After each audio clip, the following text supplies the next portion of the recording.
आज जो हमारा नया टॉपिक है वो है प्लांट किंगडम। क्या है भाई? प्लांट किंगडम की अगर हम बात करते हैं तो देख सकते हैं इसके अंदर जो टैक्सोनॉमी के बारे में आगे दे रखा है, वर्गीकरण का थोड़ा सा हिस्सा। शेवाल, ब्रायो, टेरिडो, जिम्नो, कितनी चीजें पढ़नी है? लेटेस्ट एनसीईआरटी 2023 के नाम अगर हम बात करें तो जीवन चक्र को हटा दिया गया है और एंजियोस्पर्म वाला पार्ट हटा दिया गया है। तो इस तरह से देखें तो केवल हमें शेवाल, ब्रायो, टेरिडो, जिम्नो से ही सवाल पूछे जाएंगे। सही है? तो ये मोटी मोटी चीज ध्यान रखने का है। ठीक है भाई? हाँ, चलिए तो शुरुआत करते हैं इस चैप्टर की। वो चैप्टर तो हो चुका है ना बेटा? चलिए तो टारगेट लिख लेते हैं आज जो हम पढ़ने वाले हैं। आज हम जो बात करेंगे इसके अंदर लीनियस वर्गीकरण के बारे में। हाँ, आज थोड़ा कम है ना टाइम, कोई टेस्ट वगैरह है।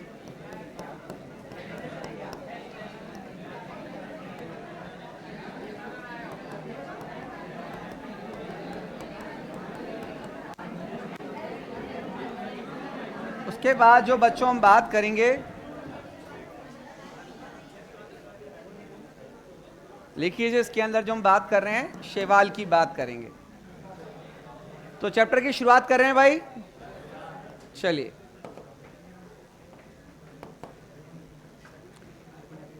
अगर इस चैप्टर की शुरुआत की जाए तो जो पहला शब्द यहां हम बात करते हैं कृत्रिम वर्गीकरण। क्या है बेटा? विटेकर वर्गीकरण हम पढ़ चुके हैं। एक छोटा सा सवाल आपके सामने, 2 जगत लीनियस, 3 जगत, 4 जगत, 5 जगत विटेकर। सबसे महत्वपूर्ण है विटेकर का। एनसीईआरटी कहती है कि बैक्टीरिया, साइनोबैक्टीरिया, कवक, इन सबको प्लांटी में रखा जाता था। कहां रखा जाता था? पर विटेकर वर्गीकरण ने इन सबको अलग अलग किया। सही बात है। दूसरी जो इंपॉर्टेंट चीज है कि यहां कुछ साइंटिस्ट और है, जैसे कि लीनियस। क्या है बेटा? और हम पहले ही लिख चुके हैं कि लीनियस ने कृत्रिम वर्गीकरण दिया था। क्या दिया था? अगर मैं कहूं पेड़ों की पत्तियां कैसे रंग की है, संख्या कितनी है, उनका आकार कैसा है, तो हमने पत्तियों की बाह्य संरचना देखी, उनका रंग देखा, रूप देखा, आकार देखा। इसे कहते हैं बाह्य आकार की। क्या कहते हैं? तो लीनियस भाई साहब ने केवल बाह्य आकार की या कायिक लक्षणों के आधार पर अपना वर्गीकरण दिया था और कहलाया कृत्रिम वर्गीकरण। अब ये कृत्रिम वर्गीकरण मौसम, जी हाँ, चक्रवात से प्रभावित हो सकता है। हाँ, पेड़ों की पत्तियां गिर सकती है। आया समझ में? हाँ, तो यहां हम बात करते हैं कि वातावरण के कारण ये कायिक लक्षण स्थायी नहीं होते हैं, बदल सकते हैं। तो ये वर्गीकरण ज्यादा समय तक टिक नहीं सका और खारिज हो गया। आया?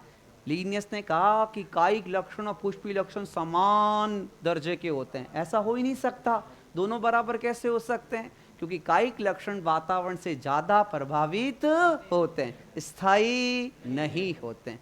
ये वर्गीकरण नहीं चला।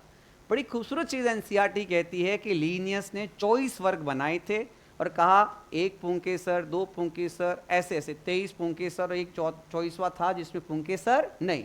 तो पुंकेसरों की संख्या के आधार पर, देखो हाईलाइट कर रहा हूं, संख्या के आधार पर उसने वर्गीकरण दिया था। तो कैसा था? कृत्रिम। क्या था? कृत्रिम। और वास्तव में कहा जाता शुरुआत तो एरिस्टोटल ने की थी। लीनियस का नाम जरूर लिखा एनसीईआरटी ने, पर याद रखना इसकी शुरुआत करने वाला कौन था? अरस्तु। उसके बाद थियोफेस्टस, फिर लीनियस था। पर कृत्रिम वर्गीकरण में अकॉर्डिंग टू एनसीईआरटी जो नाम जाता वो लीनियस ही जाएगा। कोई दिक्कत भाई? टेस्ट में बेटा ये चैप्टर आने वाले नहीं है, आपको पता, सेल और दूसरा ब्रीदिंग वाला है ना बेटा, 2 ही चैप्टर है। तो शुरुआत कर ली जाए और ये चले। प्यारे बच्चों, लिखो।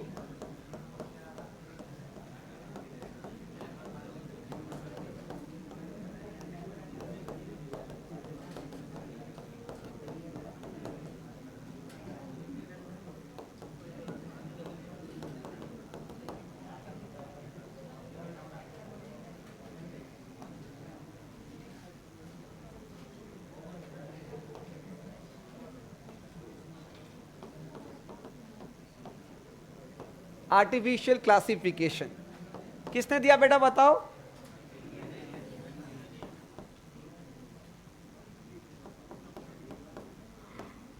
Carolus Linnaeus. दूसरी खास बात है किस पर आधारित था बेटा? बाह्य आकार की। किस पे आधारित था बेटा? मॉर्फोलॉजी, जिसे अपन सरल शब्दों में कह सकते हैं कायिक। कायिक लक्षणों पर आधारित। कायिक लक्षण का मतलब संख्या, पत्तियों की संख्या, रंग, रूप, इनके बारे में बताया था। ठीक है भाई। हाँ, नया चैप्टर बेटा प्लांट किंगडम, पादप जगत। 3 से 4 सवाल लेके जाता है भाई ये। तीसरी चीज हम बात करते हैं बच्चों, यहां पर जो अगली लाइन है बाह्य आकारिकी पर है, पर बाह्य आकार की जो लक्षण होते हैं वो वातावरण से क्या हो जाते हैं? प्रभावित। तो ये ज्यादा समय तक रह सका, इसका दोष माना जाएगा।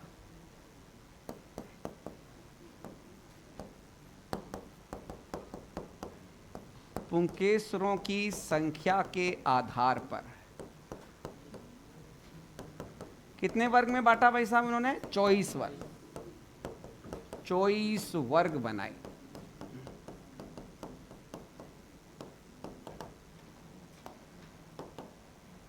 दोष, कमी। इसकी जो कमी थी, दोष था, ड्रॉबैक था, वो ये था भाई साहब ने बाह्य आकार की और पुष्पी लक्षणों को समान महत्व दिया। कायिक व पुष्पी लक्षण को समान महत्व दिया।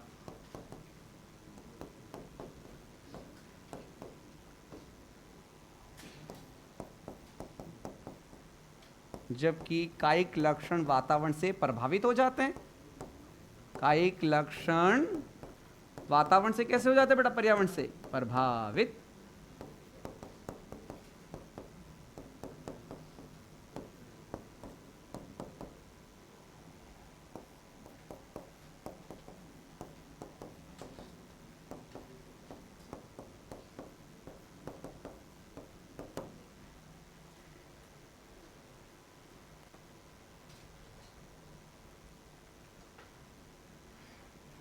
पच्चीस को है ना बेटा पहला टेस्ट, है ना? हाँ, सबका होगा बेटा, आ जाएगा ना, नोटिफिकेशन आ जाएगा। आगे ना? हाँ, जो भी हो, कभी किसी को लेट हो रहा है, मौसम की वजह से लेट हो सकता है नोटिफिकेशन। अरे है यार, हवाओं का रुख इधर भी हो जाता है, किसी बच्चे के पास नहीं पहुंच पाए, पहुंच जाएगा। किसने दिया? लीनियस ने। किस पर आधारित था? या कायिक लक्षण। पुंकेसरों की संख्या के आधार पर कितने? दोष है कि कायिक और पुष्पी लक्षण को समान माना, जबकि हमें पता है कायिक लक्षण वातावरण से क्या होते हैं? स्थायी नहीं होंगे। तो कैसे करोगे भाई? तो इसको कर दिया टाटा बाय बाय। चलो बैंथम और होकर के पास चलते हैं। चलें कि नहीं चलें? बेटा आ जाएगा, जिसके पास नोटिफिकेशन नहीं आया, ऑनलाइन वाले बच्चे टेंशन ना करें। अब चलते हैं इंग्लैंड। दुनिया का सबसे बड़ा बॉटनिकल गार्डन क्यों? इंग्लैंड। वहाँ 2 साइंटिस्ट थे जो वहाँ के गार्डन में काम करने वाले थे और बड़े फेमस थे, बैंथम और कहते हैं क्यू गार्डन के वो प्रसिद्ध वैज्ञानिक थे। पूरी दुनिया के अंदर जितने भी बॉटनिकल गार्डन हैं उनमें पेड़ों का जो अरेंजमेंट होता है वो बैंथम हुकर के वर्गीकरण के हिसाब से ही किया जाता है, क्योंकि बैंथम हुकर पहले वैज्ञानिक थे जिन्होंने बताया कि भाई साहब इन चीज़ों को आप पुष्पीय लक्षण पर बांटिए, यानी वर्गीकरण के लिए उन्होंने पुष्पीय लक्षण को महत्व दिया। कहते हैं बाह्य लक्षण लिया जाए, अरे ले लो भाई। वो कहते हैं बाह्य लक्षण के साथ साथ प्राकृतिक संबंधता के साथ साथ आंतरिक लक्षण, भ्रूण की भ्रूण विज्ञान, जैव रसायन, बायोकेमिस्ट्री, एनाटॉमी, शारीरिक विज्ञान, इसका भी उपयोग करो, क्योंकि पुष्पीय लक्षण ज्यादा स्थायी है कायिक लक्षणों की तुलना में। अच्छा लगा सबको? चला भाई, फिर लोगों ने और खींची टांगे, भाई तेरा वर्गीकरण तो उद्विकास को दर्शाता ही नहीं। कौन पहले आया, कौन? तो उद्विकासीय जाति वर्तिता को ये बता नहीं पाया। चलें, खत्म।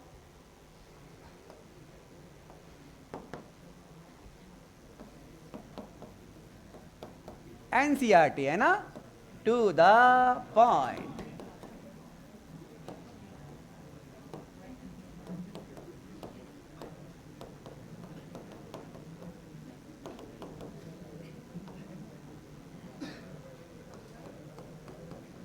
प्राकृतिक या नेचुरल क्लासिफिकेशन, प्राकृतिक वर्गीकरण। हाँ जी बेटा, नोटिफिकेशन में चेक करना है बेटा, है ना। नोटिफिकेशन में कोई भी आएगा ना टेस्ट के बारे में। हाँ, किसने दिया बेटा, है ना, जॉर्ज बेंथ, है ना, बेंथम एंड हुकर, दो ही लिख देता हूं, डाल्टन हुकर।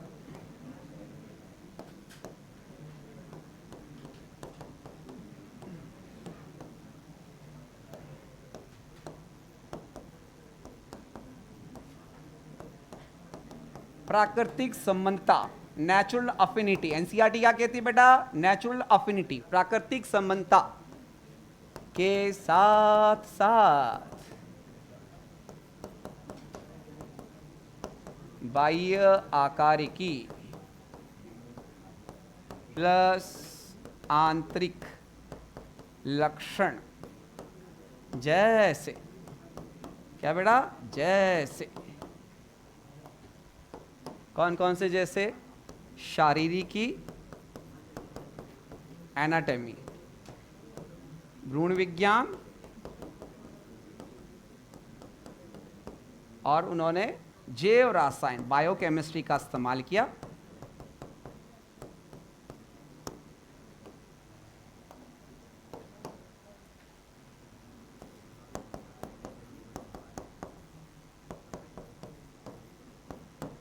बेंथम हुकर का वर्गीकरण केवल प्राकृतिक समानता पर आधारित था? नहीं। केवल आंतरिक लक्षणों पर? नहीं। प्राकृतिक, आंतरिक और बाह्य तीनों पर। हाँ जी, सेल डिवीजन नहीं आएगा, है ना बेटा? हाँ जी, क्या अल्ट्रा स्ट्रक्चर मतलब होता है जो डीप संरचना होती है। इलेक्ट्रॉन माइक्रोस्कोप तो था नहीं उस समय, बट हम कह सकते हैं माइक्रोस्कोप का इस्तेमाल जरूर किया था, है ना। परा संरचना, ठीक है, डीप संरचना होती है ना अंदर वाली, उसे कहते हैं। बाह्य आकार की बाहर से दिखेगा, पत्ती बाहर से दिखी आपको, अब माइक्रोस्कोप के अंदर उसकी कोशिकाएं कैसे दिख रही है, दैट इज अल्ट्रा स्ट्रक्चर। आया, परा संरचना हिंदी में बोलते हैं, ठीक है।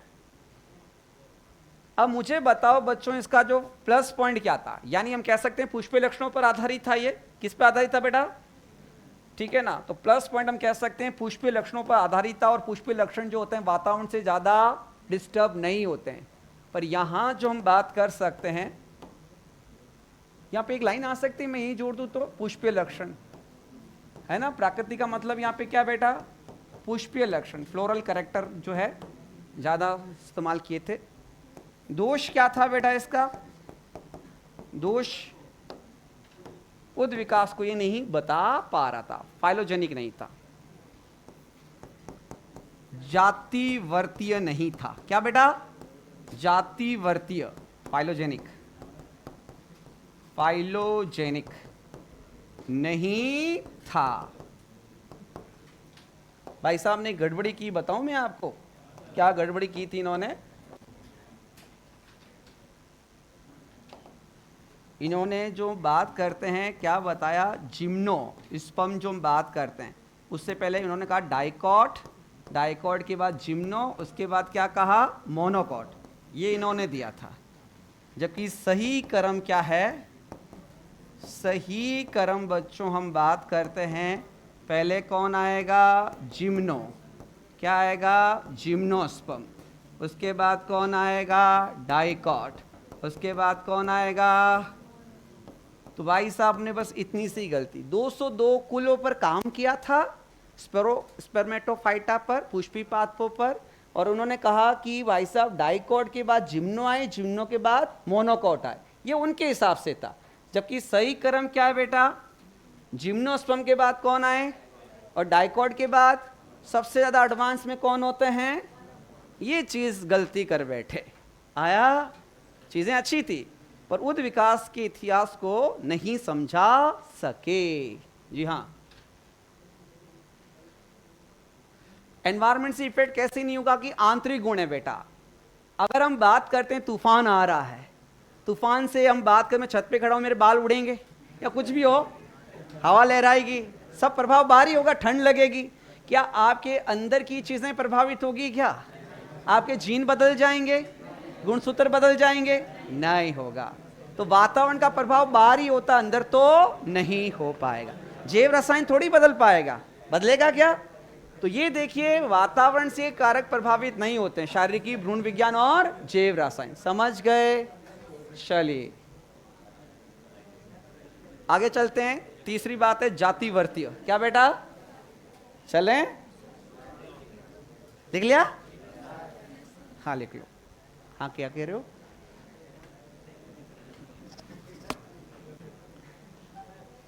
हाँ जी, विकसित कौन है? Monocot, more advance. इसी चीज पर लेमार्क बाबा फेल हो गए थे। अगर आपने एवोल्यूशन उद विकास ध्यान से पढ़ा है, लेमार्क वैज्ञानिक ने कहा था कि घास खत्म हो गई और जिराफ की आगे की टांगे और गर्दन लंबी हो गई, उनको पेड़ों की शाखाएं खानी पड़ी। फिर साइंटिस्ट ने, भाई घास मोनोकोट तो एडवांस से कैसे खत्म कर दी तूने? तो फिर लेमार्क फेल। आया? तो ये चीज थोड़ी थी। आ गया? चलिए नेक्स्ट हम बात करते हैं तीसरा, जातिवर्तीय। क्या बेटा? फाइलोजेनिक।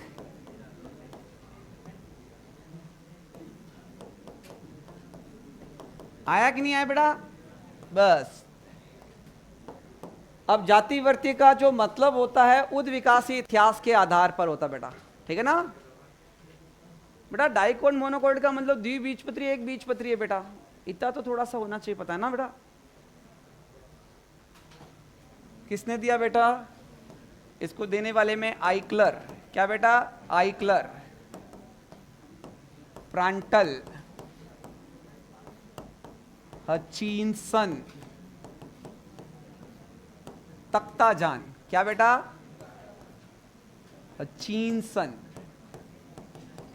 और तख्ताजान, तख्ताजान, आइक्लर, एंगलर, ये सब साइंटिस्ट यहीं से थे।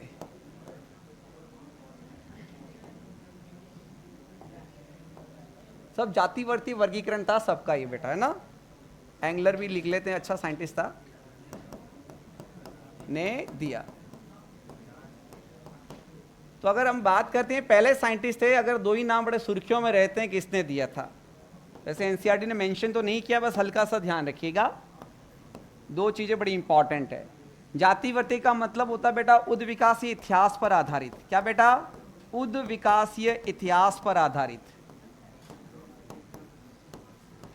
उद विकासीय इतिहास पर आधारित। पहले कौन आया, बाद में कौन? शेवाल। शेवालों के बाद कौन आए बेटा? ब्रायोफाइट, फिर टेरिडोफाइट, फिर जिम्नो, फिर एंजियो। ये उद विकासीय इतिहास कहलाया, ठीक है ना? हाँ।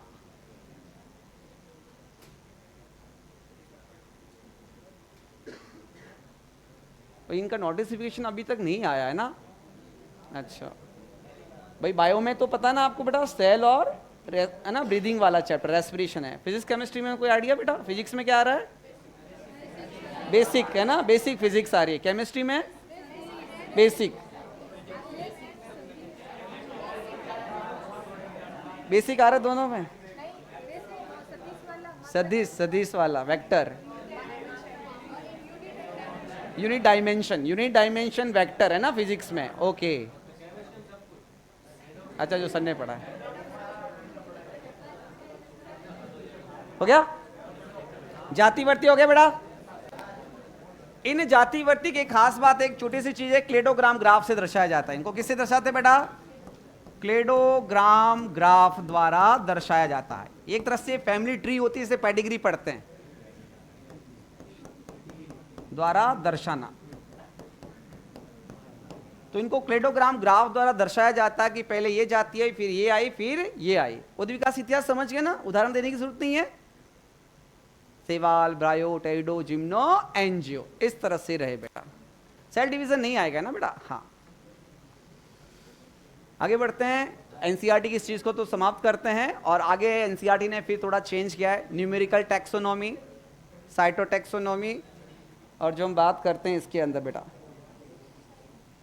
देखो इन बच्चों का है, मैं बता देता हूं, ऑनलाइन वाले सुन लीजिएगा बेटा, आपका भी नोटिफिकेशन आ जाएगा, देखना। सेल और ब्रीदिंग वाला बायो के अंदर है ना।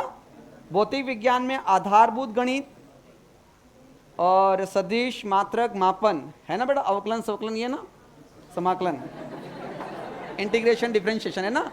हाँ, अब यार बायो वाले यही है। रसायन विज्ञान के आधारभूत सिद्धांत, मोल कॉन्सेप्ट और परमाणु की संरचना, कार्बनिक रसायन के आधारभूत सिद्धांत, आईयूपीएसी जहां तक पढ़ाया गया है ना। तो ये बस आइडिया आप देख लेना। चलिए भाई आगे बढ़े, चलो। और ये बढ़े आगे, न्यूमेरिकल टैक्सोनॉमी।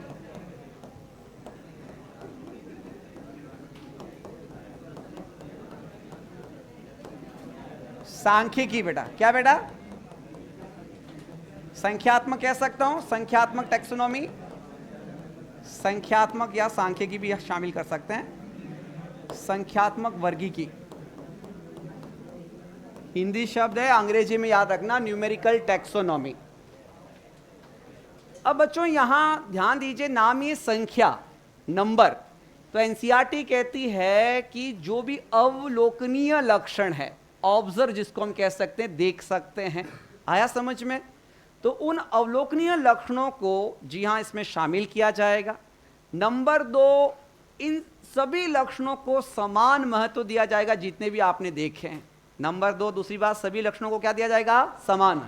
फिर इन लक्षणों को हम एक संख्या, नंबर या कोड देंगे और कंप्यूटर द्वारा उसका विश्लेषण या प्रोसेस करेंगे और ये सब एक तरह से अरेंज हो जाएंगे और तुलनात्मक अध्ययन करना आसान हो जाएगा। समझ में आया ना? एक्सेल कैसे चलाते हैं कंप्यूटर में? एक्सेल के अंदर रैंडमली हम डालते हैं नंबर, फिर उनको सेलेक्ट करते हैं, तो आपको पता मेरिट वाइज या जो भी आप करना चाहते हो सब अरेंज हो जाते हैं। तो उसके अंदर ये जबरदस्त भूमिका कंप्यूटर का इस्तेमाल किया जाएगा। क्या बेटा? मॉडर्न। इसी चीज को भारत के नोएडा इंस्टीट्यूट में हम बात करते हैं, बायो इन्फॉर्मेटिक्स सेंटर काम करता है। बायो इन्फॉर्मेटिक्स जो सूचनाओं को एकत्रित करता है फिर उनको अरेंज करता है। तो ये डाटा आंकड़ों पर आधारित है और अभी बूम सेक्टर है, लेटेस्ट में इसी का सबसे ज़्यादा इस्तेमाल किया जाता है। एक क्लिक में पता चल जाता है। जैसे एक फार्मेसी की दुकान पे जाइए, कहिए कि भाई मेरे को ये दवा चाहिए, तो वो इधर उधर नहीं देखेगा, वो अपने कंप्यूटर पे क्लिक करेगा उसके दुकान में वो दवाई है कि, और वहाँ से भी उसको पता चलेगा कि उसकी मैन्युफैक्चरिंग डेट क्या, एक्सपायरी डेट क्या, कितनी क्वांटिटी है। एक क्लिक पर, एक क्लिक करता ही वो सारी दवाइयाँ उसके बाद में पता चल जाती है कि नहीं, एक्सपायरी डेट क्या है, मैन्युफैक्चरिंग डेट क्या है, कितनी संख्या है। तो ये उसी तरह एक सिस्टम है। लिखें, आ जाओ। तो न्यूमेरिकल टैक्सोनॉमी के अंदर बच्चों हम बात करते हैं, यहाँ अवलोकनीय लक्षणों का इस्तेमाल किया जाएगा। अवलोकनीय है ना बेटा? ऑब्जर्व, ऑब्जर्वेबल,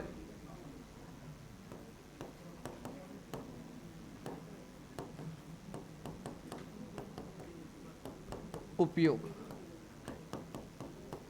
सभी लक्षणों को समान महत्व दिया जाता है। क्या बेटा? सभी लक्षणों को क्या दिया जाएगा? समान महत्व। कोई छोटा नहीं, कोई बड़ा नहीं।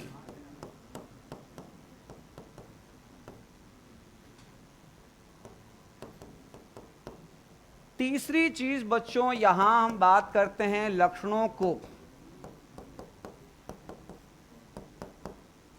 ना नंबर्स यानी संख्या, या बेटा हम क्या देंगे उनको?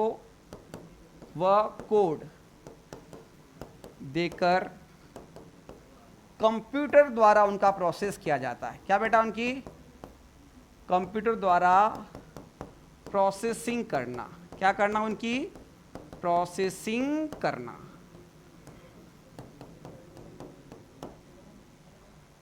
ये बड़ी खूबसूरत चीज़ है, एनसीईआरटी लिखती है। कितने कथन न्यूमेरिकल टैक्सोनॉमी के लिए सत्य होंगे?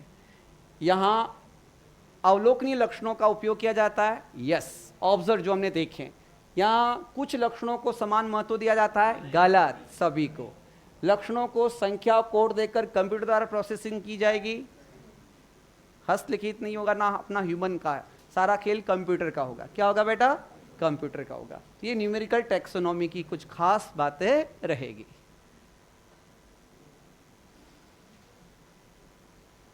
बेटा अगर नोटिस नहीं आया तो मैं बता दूंगा, है ना, आईटी वालों को बता दूंगा, है ना बेटा, टेंशन मत करो, है ना। आज ही आया ना तुम्हारे? आ जाएगा बेटा, तुम्हारे भी आ जाएगा। खत्म करें इसको बेटा, ये मेन बड़ी बड़ी चीज जो मैंने बता दी है। एक और खूबसूरत लिखते हैं, इसका जो एक्स्ट्रा नाम में ध्यान रखना, इसे फेनेटिक्स। क्या कहते हैं बेटा? इसे फेनेटिक्स। थोड़ी छोटी छोटी चीजें भी याद रखो। या एडनसोनियन। क्या बेटा? एडनसोनियन टैक्सोनॉमी भी कहा जाता है। तो फेनेटिक्स या एडनसोनियन टैक्सोनॉमी भी कहा जाता है, दूसरा नाम है। तो याद रखना, संख्या के तौर पर हम आंकड़ों को विश्लेषित करते हैं, न्यूमेरिकल टैक्सोनॉमी कहलाती है। एनसीईआरटी की लाइन ही काम आएगी। नीट 23 का प्लांट किंगडम का जबरदस्त क्वेश्चन था और भाषा का ही क्वेश्चन था, जिम्नोस्पर्म सीधा उठाया था। अब वो कुछ नहीं करते हैं, अपना दिमाग, कोई कॉन्सेप्चुअल सवाल ही नहीं देते हैं, वो सीधी एनसीईआरटी की लाइन उठाते हैं। पहला कथन सत्य, दूसरा सत्य, दोनों सत्य, यही बनाते हैं। कितने सत्य? ये बन गया उनका सवाल। चलिए साइटोटैक्सोनॉमी, कीमोटैक्सोनॉमी की हम बात कर लेते हैं दो, और फिर खत्म करते हैं इसको। यहां तक हो गया बेटा? चलिए आगे बढ़ते हैं। ये चले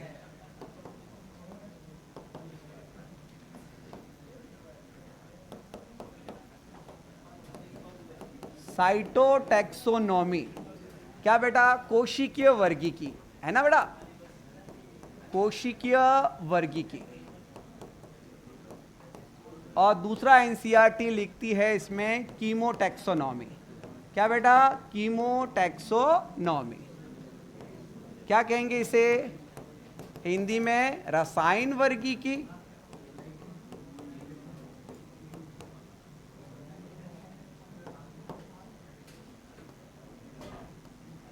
अब बेटा देखो, साइटो का मतलब क्या हो गया? कोशिका। क्या आ गया बेटा? और कोशिका में सबसे महत्वपूर्ण चीज इन्होंने उठाई, वो उठाए गुणसूत्र। क्या उठाए? गुणसूत्र की अलग अलग संरचना, गुणसूत्र के अलग अलग संख्या और गुणसूत्रों का व्यवहार। जी हां, किसका निर्माण करेंगे? तीन चीजें। बड़ा गजब का सवाल है। कोशिकीय वर्गीकी आधारित होगी गुणसूत्रों की संरचना के आधार पर, संख्या के आधार पर, व्यवहार के आधार पर, उपरोक्त सभी। आया कि नहीं आया? सब खेल गुणसूत्र का है। तो की पॉइंट याद रखिएगा, एनसीईआरटी कहती है बेटा, गुणसूत्र की संख्या, बोलो क्या बेटा? संरचना व व्यवहार। अरे प्रोफेसर फर्स्ट को किस आधार पर बांटा था? संख्या, संरचना, व्यवहार। व्यवहार के आधार पर। याद आ रहा है? बस डब्बे में डाल देना, मस्त चीज है। पर आधारित। अब रसायन का मतलब, कोशिका के अंदर अगर गुणसूत्र है तो भाई गुणसूत्रों में डीएनए है। क्या है? डीएनए का अनुक्रम क्या है, आरएनए का क्रम क्या है, प्रोटीन का क्रम क्या है। आया समझ में? अगर कहीं कहीं प्लांट की बात करते हैं उसमें क्रिस्टल होते हैं। क्या होते हैं? क्रिस्टल्स होते हैं। कैल्शियम ऑक्सलेट है तो रैफिड्स कहेंगे, कैल्शियम कार्बोनेट है तो सिस्टोलिथ कहेंगे। आप केवल क्रिस्टल याद रखें। क्या याद रखें? तो पादपों में क्रिस्टल के आधार पर, है ना, प्रोटीन की बात करते हैं, उसका क्या प्रकार है, और बेटा डीएनए का क्रम क्या है। तो इन सब चीज़ों पर हम बात करते हैं किसका? रसायन वर्गीकी। तो सिंपल सी एनसीईआरटी कहती है बेटा, क्रिस्टल, प्रोटीन, क्रिस्टल का प्रकार बेटा वो कैल्शियम मतलब कैल्शियम कार्बोनेट है कि कैल्शियम ऑक्जेलेट है। एनसीईआरटी लास्ट में एक लाइन ही लिखती है प्रोटीन कैसा है या डीएनए का क्रम आरएनए का क्रम कैसा है।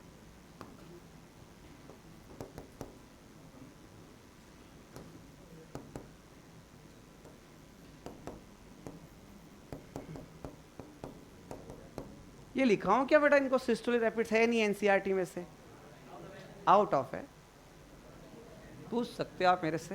हाँ, अवलोकन का मतलब बेटा ऑब्जर्व करना होता है। क्या होता है? फेनेटिक्स दूसरा नाम दे रखा है, संख्या को ही फेनेटिक्स कहा जाता है या एडेंसोनियन जो दे रखा है शब्द वो इसी के लिए आया। अवलोकन का मतलब है बाहर से ऑब्जर्व करना, देखना, इतनी संख्या दिखाई दे रही है, ऐसे हैं, इतने आंकड़े हैं। अवलोकन का मतलब क्या होता है? ऑब्जर्व, इंग्लिश में लिख दिया इसलिए जानबूझ के, ऑब्जर्व करना। प्रेक्षण प्रैक्टिकल में करते हैं, ऑब्जर्वेशन टेबल बनाते हैं, बस क्या देखा वही, ठीक है।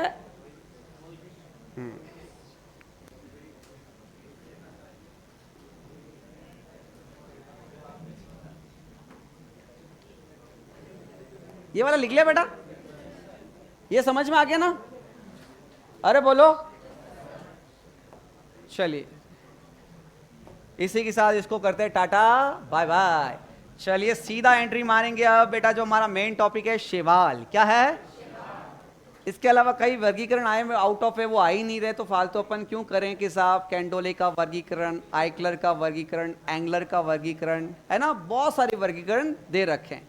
अब एनसीईआरटी सीधा टॉपिक पे छेड़ती है शैवाल के बारे में, और पहला सवाल ही नीट के अंदर शैवालों पे ज़्यादा पूछा जाता है। शैवाल क्या है? शैवालों के हम बात करेंगे आवासों के बारे में, संरचना के बारे में, भोजन संग्रहण के बारे में, भित्तियों के बारे में, उनके 3 प्रकार जो एनसीईआरटी में दे रखे हैं, उनके एग्जाम्पल और उनका महत्व। कभी कभी ये टॉपिक इतना गजब का होता है कि एक ही साथ 2 से 3 सवाल भी पूछे जा चुके हैं शैवालों पर। ठीक है भाई, यहां तक कोई किसी को दिक्कत? तो आगे बढ़ा जाए। चलिए भाई स्लाइड बैक बेटा, इतना धीरे धीरे लिखते बच्चे, लो देखो एक बार इनको, पीछे रह गए बच्चे, प्यारे बच्चे। बहुत इजी है और लगभग 4 क्वेश्चन भी लेके जाता है, क्योंकि चैप्टर रिड्यूस हुए, अगर उसको ध्यान में रखा जाएगा इस चैप्टर का वेटेज तगड़ा बढ़ जाएगा बॉटनी के अंदर, क्योंकि प्लांट फिजियोलॉजी के अंदर काफ़ी चैप्टर हटे हैं, तो फिर प्लांट किंगडम का वेटेज क्या हो जाएगा? बढ़ जाएगा। तो ये ध्यान रखिएगा।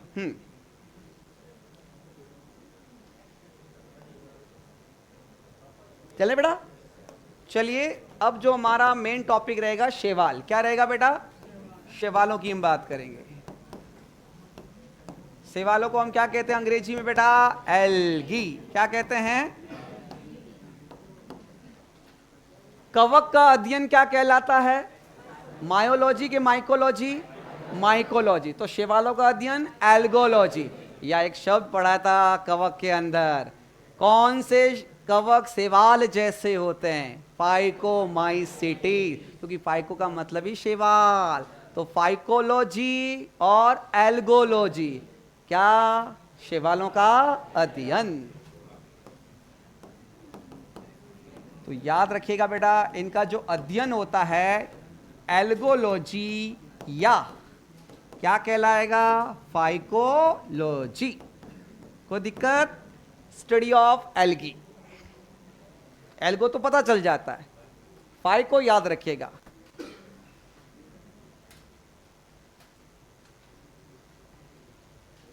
नई एनसीईआरटी के हिसाब से क्या पढ़ना मैं बता दूंगा। अभी क्या है कि कुछ पता नहीं सिलेबस का यार, इसलिए मुझे सब पढ़ाना पड़ेगा।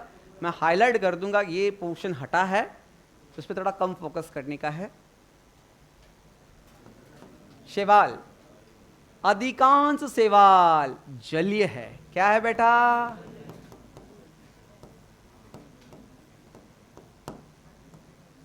जनरली हम बात करते हैं इनका जो मेन एरिया कैसा है बेटा? जलीय है। कैसा है बेटा? क्या शैवाल लाइकेन के तौर पर हो सकते हैं? हाँ, कवक और शैवाल का रिश्ता क्या कहलाएगा? एक होता है, एनसीईआरटी गलती बताता हूं, स्लॉथ बियर लिखा है। स्लॉथ बियर स्लॉथ में अंतर होता है। एनसीईआरटी ने शब्द जरूर लिखा है, पर जनरली अगर आप देखेंगे स्लॉथ बियर जो होते हैं भालू होते हैं, वो जनरली भालू जैसे होते हैं पर उनके नाखून बड़े होते हैं। और स्लोथ जो होता है पेड़ों पर उल्टा लटका रहता है ना। और अब ध्यान रखिएगा कि जो शैवाल होते हैं वो स्लोथ बियर नहीं, स्लॉथ पर रहते हैं। कहाँ रहते हैं? स्लॉथ पर रहते हैं। स्लॉथ और स्लॉथ बियर में एक बड़ी बारीकी है, स्लॉथ बियर भालू है और स्लॉथ जो होते हैं पेड़ों पर उल्टे लटके रहते हैं। और अगर आप देखेंगे स्लॉथ की पूरे शरीर पर हरा हरा आवरण होगा, वो शैवाल है।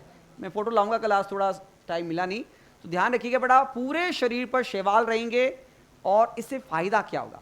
उस स्लोथ का पूरा शरीर अगर हरा हरा हो जाएगा और वो पेड़ों पर लटका रहेगा, तो क्या उसे ईगल चील देख पाएगी? जिसे हम इकोलॉजी की भाषा में कहते हैं कैमोफ्लेज, छद्मावरण। बच गया। क्या हो गया? वो बच गया। फायदा किसको हुआ? स्लॉथ को। सेकंड, जो एल्गी होते हैं, शैवाल है, उसकी सतह को थोड़ा नम रखेंगे। आया समझ में? शेल्टर, एक सुरक्षा का आवरण देंगे, तो फायदा हो गया। ठीक है। दूसरा, जनरली बात करते हैं कि स्लोथ धीरे धीरे चलता है, तो कहीं पोषण चाहिए होंगे, प्रकाश संश्लेषण के स्थान चाहिए होगा, रो मटेरियल चाहिए होगा, वो शैवाल को भी मिल जाएगा। स्लोथ बहुत स्लो चलते हैं बेटा, ध्यान रखना। जबकि स्लोथ बियर बहुत तेज चलता है, अपने से तेज दौड़ सकता वो। हाँ, इसलिए बहुत फर्क है स्लॉथ बियर और स्लॉथ के अंदर। एनसीईआरटी ने स्लॉथ बियर लिखा है, जबकि स्लॉथ लिखना चाहिए। जनरली वो स्लॉथ पर रहते हैं, स्लॉथ बियर पे नहीं होते। आया? अगर माचे सफारी पार्क गए आप लोग, वो स्लॉथ बियर है, स्लॉथ नहीं है। स्लॉथ पेड़ों पे क्या होते हैं? लटके। आप नेट पे सर्च करना, स्लॉथ और स्लॉथ बियर दोनों अलग अलग दिखाई देंगे। आ गया? चलिए, अधिकांश कैसे होंगे? जलीय। स्वच्छ जलीय भी हो सकते हैं और समुद्री भी हो सकते हैं। लवणीय या अलवणीय दोनों हो सकते हैं बेटा।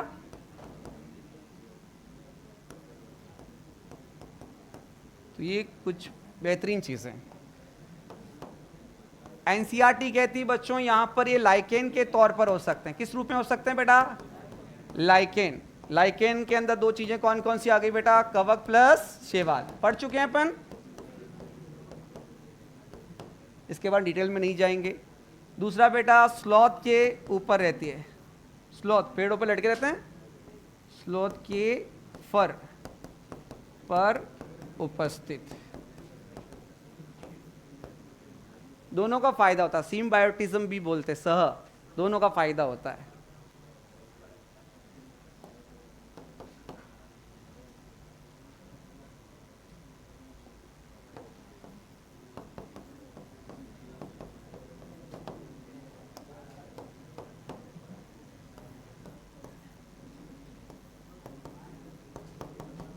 क्लोरोफिल युक्त, इसका मतलब क्या होंगे? ये प्रकाश संश्लेषी या स्वपोषी। क्या बात सही है?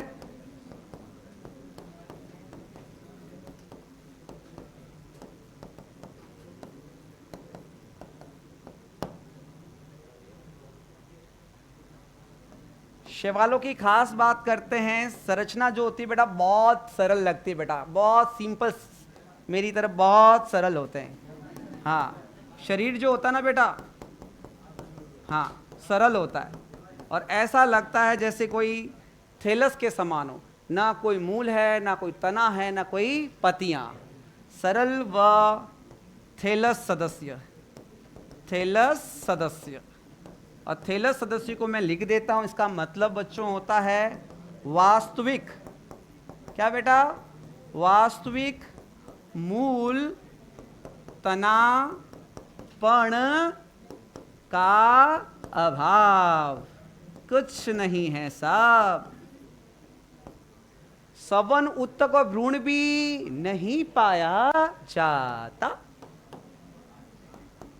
तो कहते हैं इनके अंदर, विचारों के अंदर, सवन उत्तक व भ्रूण क्या होंगे बेटा? अनुपस्थित। इसका मतलब बहुत ज्यादा सरल है भाई ये तो।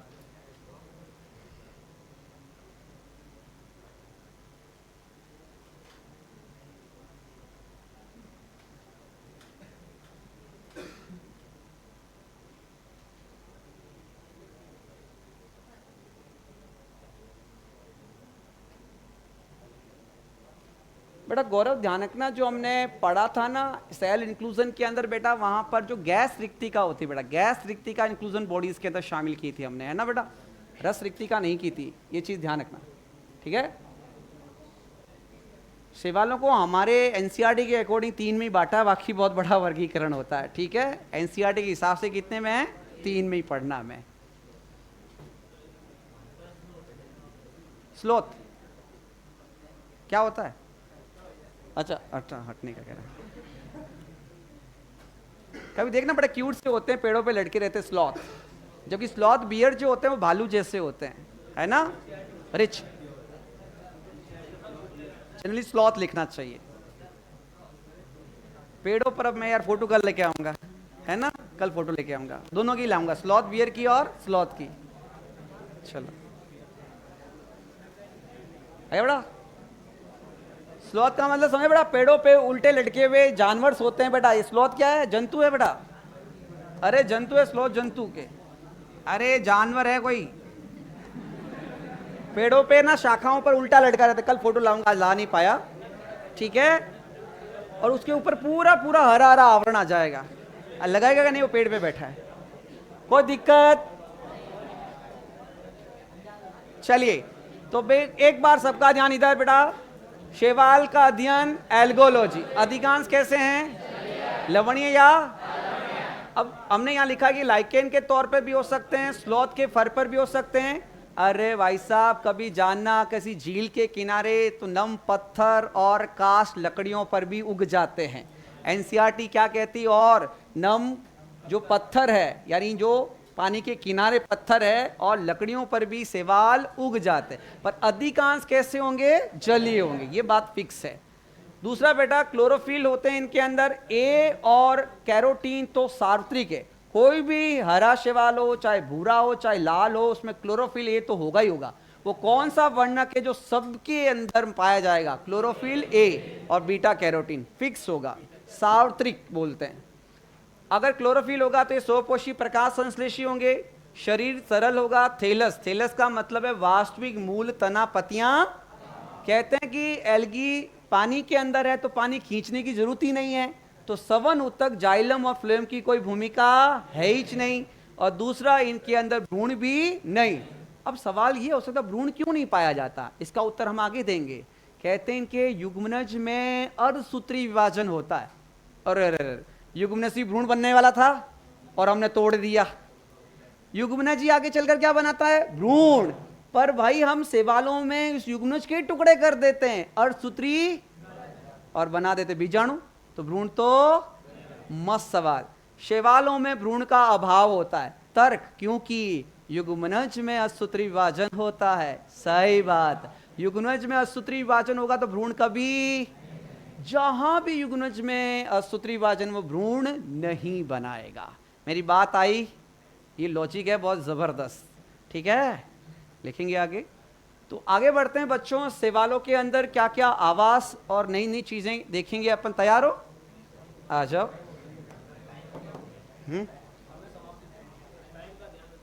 समय एक छोटी सी चीज लिख लेते हैं बेटा फटाफट, चलें, आ जाओ।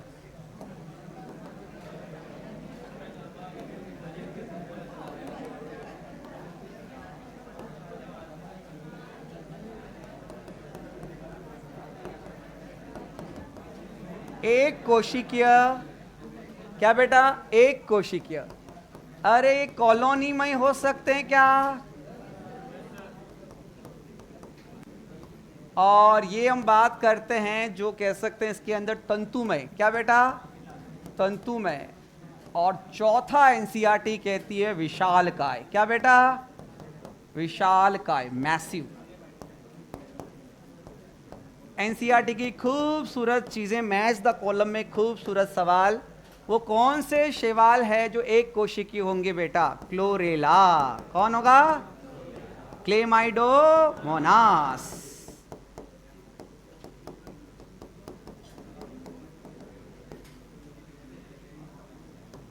हर कोई चाहता है मेरी कॉलोनी में वॉल्वो खड़ी हो,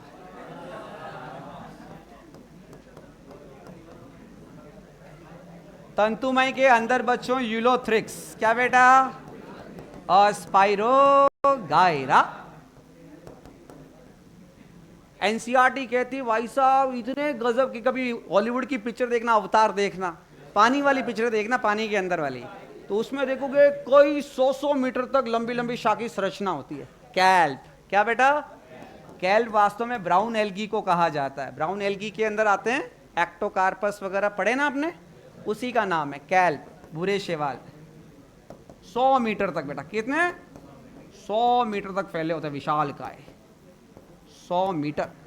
ये 100 मीटर लिखा बेटा ना, समझ जाओगे, 100 मीटर तक हो सकते हैं। कितने लंबे, 100 मीटर। हिंदी में लिख लेता हूँ और कुछ समझोगे, बड़ा भारी मामला होता है। कोई दिक्कत? हाँ, स्लोथ लेजी होते हैं, आलसी होते हैं, बहुत होले होले चलते हैं बेटा, बिल्कुल सही है।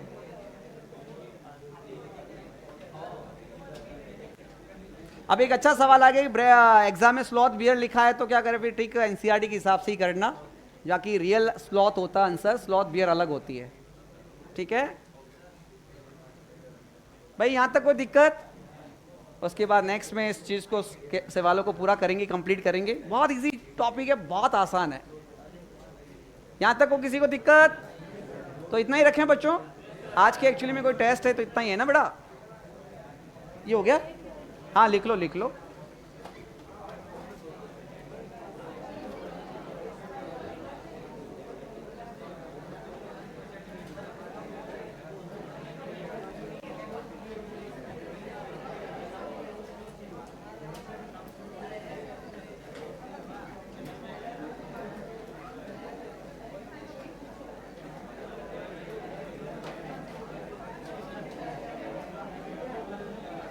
बड़ा आईटी वाले को कह के लगा देंगे नोटिफिकेशन आपका, है ना बेटा, हो गया,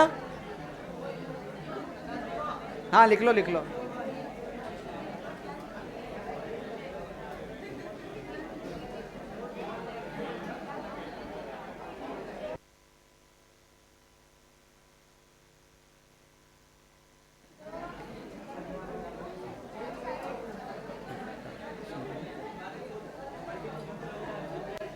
लिख लिया बेटा,